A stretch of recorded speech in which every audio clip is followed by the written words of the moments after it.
It's good, family. It's John, Bishop John, aka Poet Howard. I'll be making a poetry page soon. I hope everybody out here that's getting this message, whether you get it today or whether you get it 5 years from now, I hope you're in good spirits, and I pray that everything that you want to manifest come to pass in your life.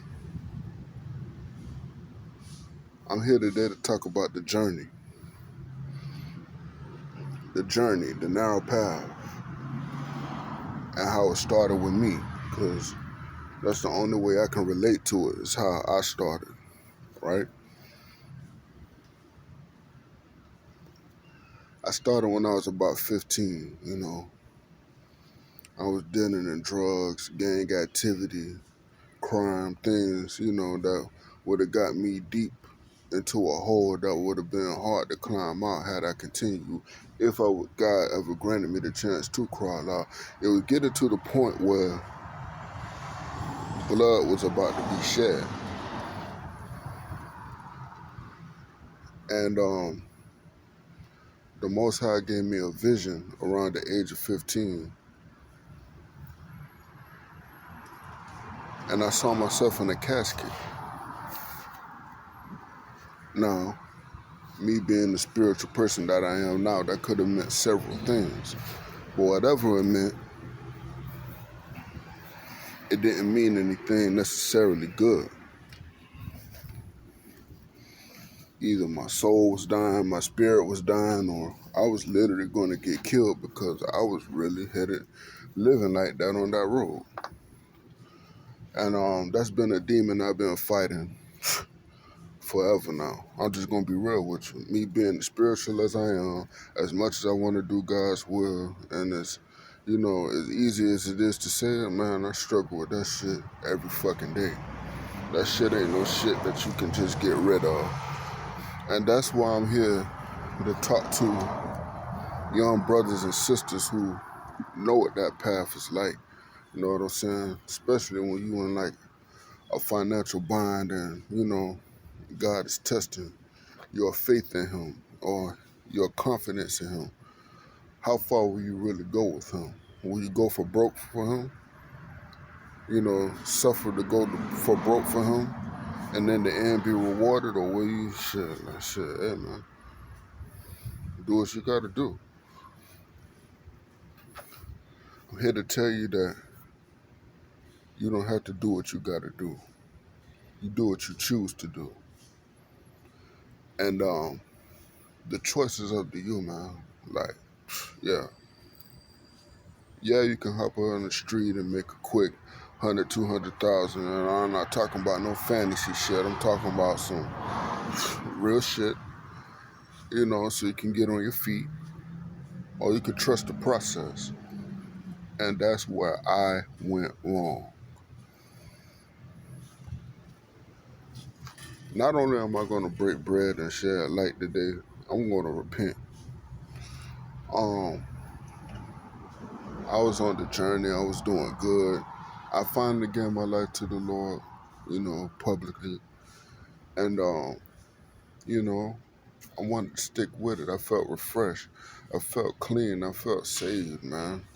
I wasn't having sex. I wasn't doing drugs, dealing with drugs.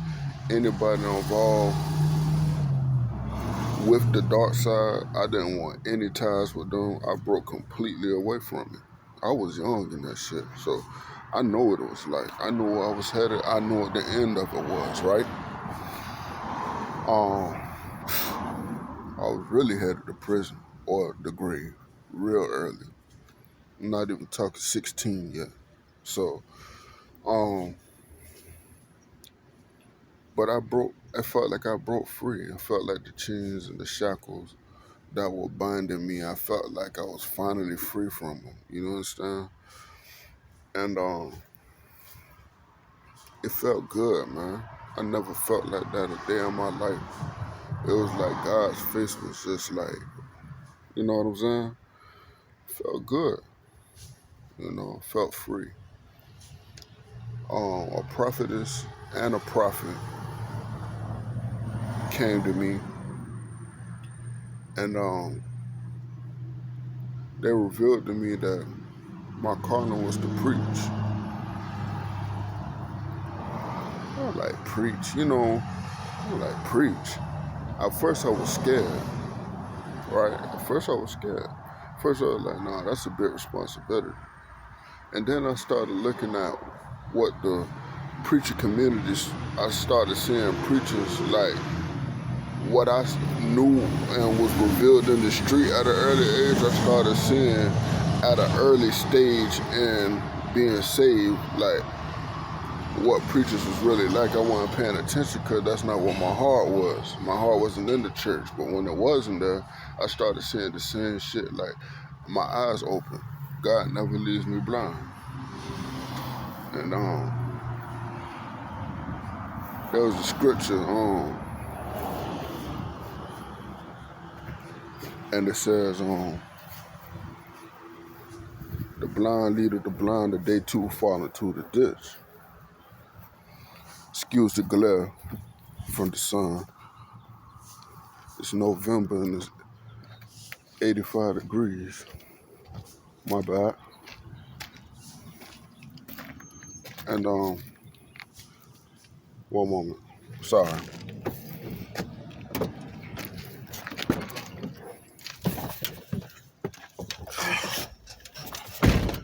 Yeah, man, and the scripture goes, the blind leadeth the blind, that they too fall into the ditch. And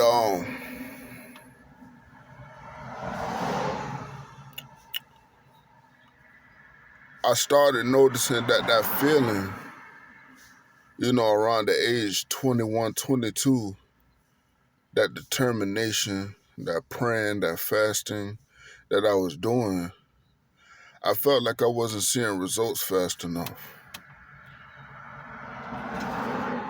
And maybe it's somebody, I know it's somebody out there that feels like that. I felt like I wasn't seeing results fast enough. I felt like it wasn't happening fast enough. I felt like really I wasn't really favored like that anymore. I felt stuck. I started getting tempted from every which way, and I was like, dang, I really fell off on the wayside. And I was like, you know what? All this temptation and pressure, fuck it. I folded.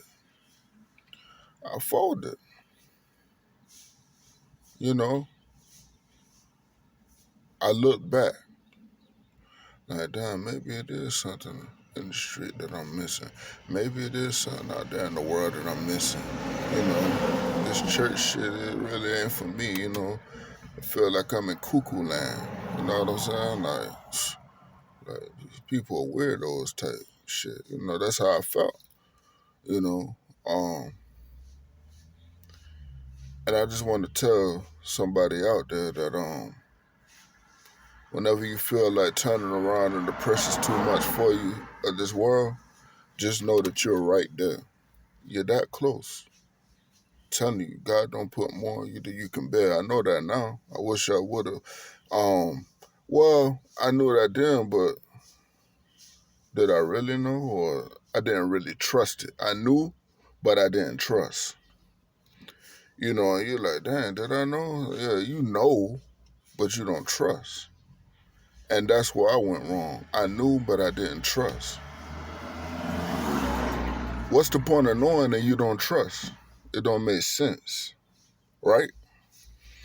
So, yeah, I pretty much said, fuck it. Went back to the streets. And this is where I really knew I was headed for a dark place. One of the things I told God when I gave my life to him on my knees on the altar at 14, 15 years old is, I don't want to sell drugs no more. Because I knew I was going to be a drug dealer. I just knew I was going to get rich out drugs. I knew because I was headed there. That's what my heart was at, drugs. To get rich and get out of poverty and escape poverty. I lived in a condemned house, you know what I'm saying? It rained on me, my mom, my dad, my disabled dad, and my sister. That shit hurt, man. Shit.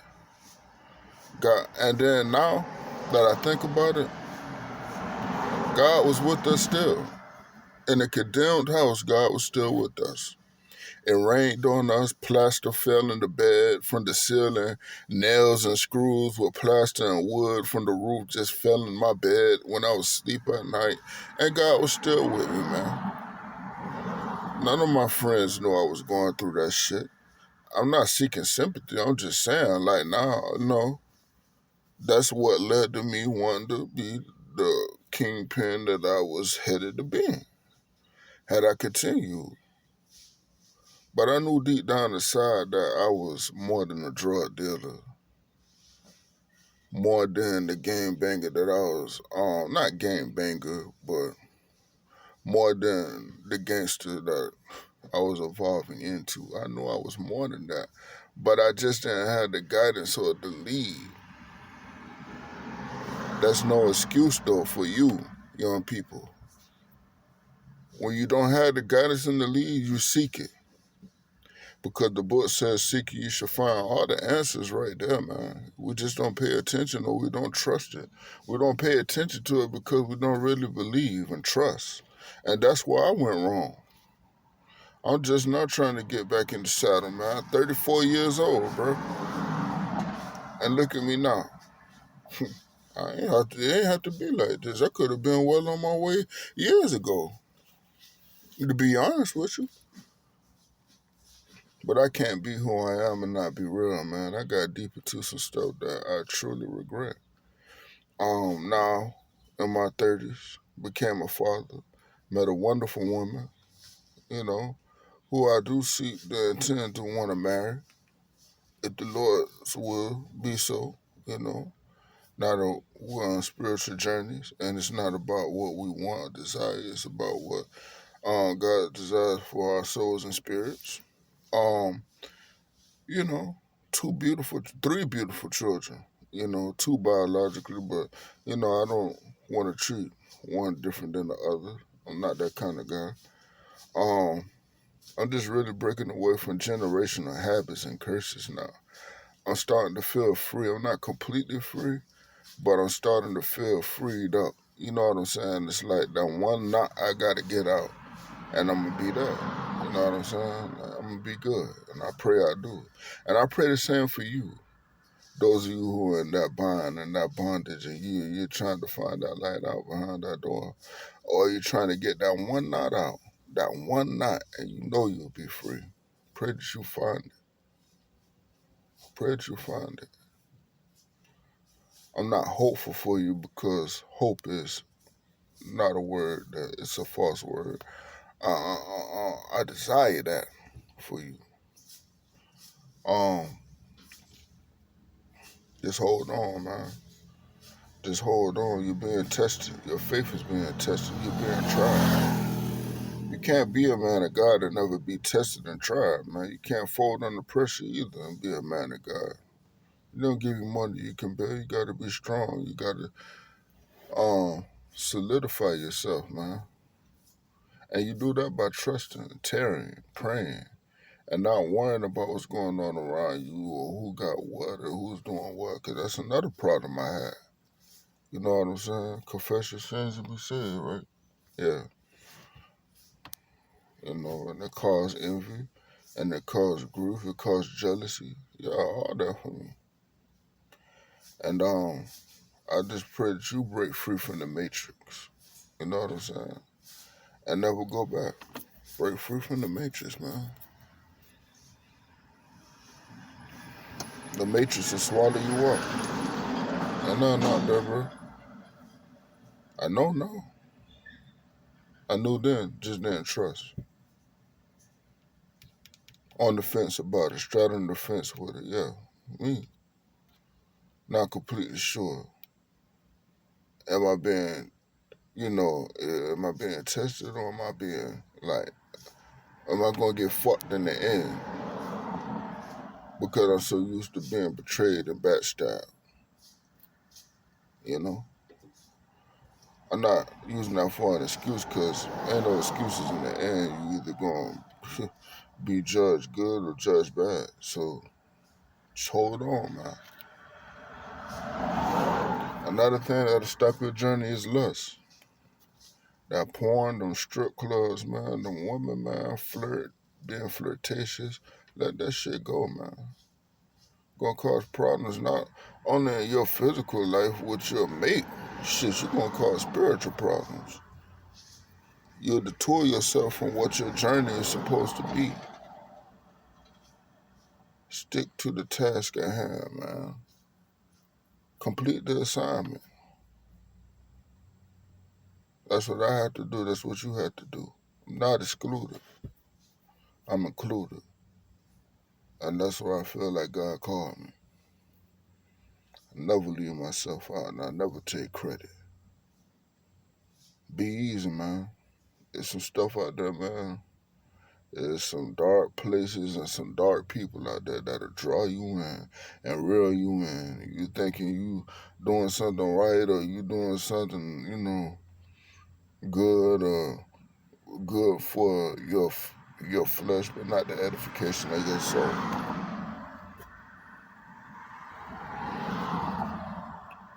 See, breaking free from the matrix is being free from the flesh and sustaining your fleshly lust. When you learn how to control that, bro, and lust just don't mean sexual. Your lust could be gambling, money laundering, money hungry. Your lust can be being mean to people or fighting or just things that are carnal and vain that'll keep you stagnant. Yeah, that's what lust is. Lust is a hindrance, a block to keep you from forward moving, elevating, transitioning. That's what lust is, you know. Just stay focused, man.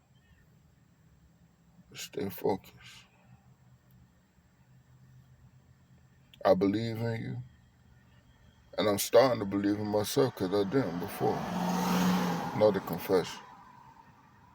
Be easy, y'all. John love you. Peace.